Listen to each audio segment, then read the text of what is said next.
Alright, how you doing? My name's Brian. I'm the owner of St. Brian's Premium Barbecue, and today what we're going to be talking about is how to pick out a good rack of baby back ribs and how to get them ready to put on the smoker.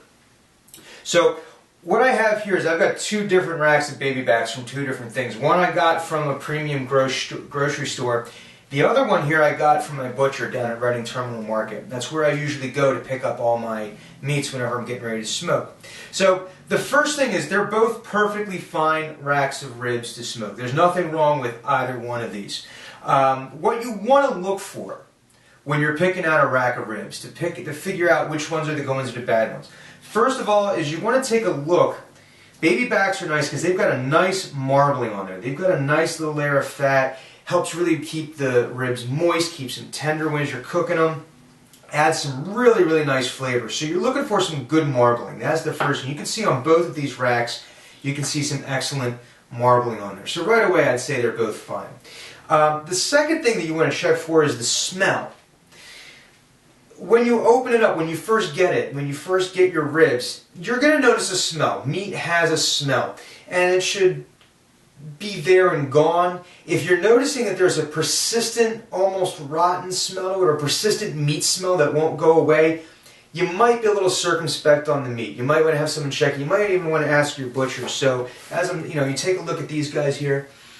They smell fine. There's no persistent smell whatsoever.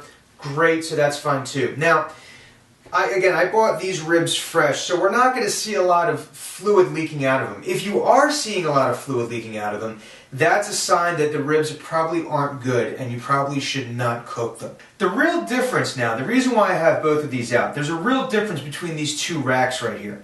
The main difference, the one that I really want to point out, is this rack here. You can take a look.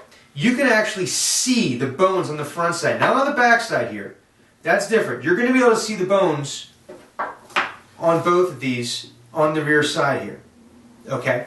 But the main difference is I'm looking here, I can see the bone exposed in different areas here very clearly. Whereas here on this rack, you cannot see the bones at all.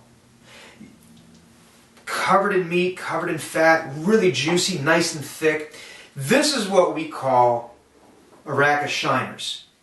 Shiners referring to the bones that you can actually see there.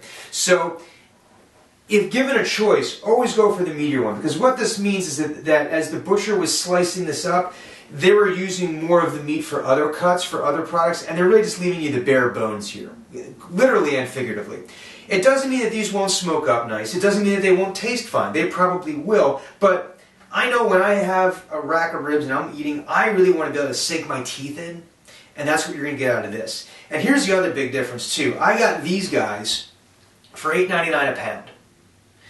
And I got this guy here, this rack here, for about half that price, for around $4.50 a pound. A lot more bang for my buck. For the price, for less than what I paid for this one rack here, I was able to get two racks like this over at Reading Terminal Market. So there's a huge advantage to going to a butcher who knows how to make sure that you're going to be getting the best possible cut. Again, nothing wrong with this, but I'm not getting a lot of meat here, a lot of shiners on this one. So, and if you're entering into a competition, this definitely would not be a rack you want to use.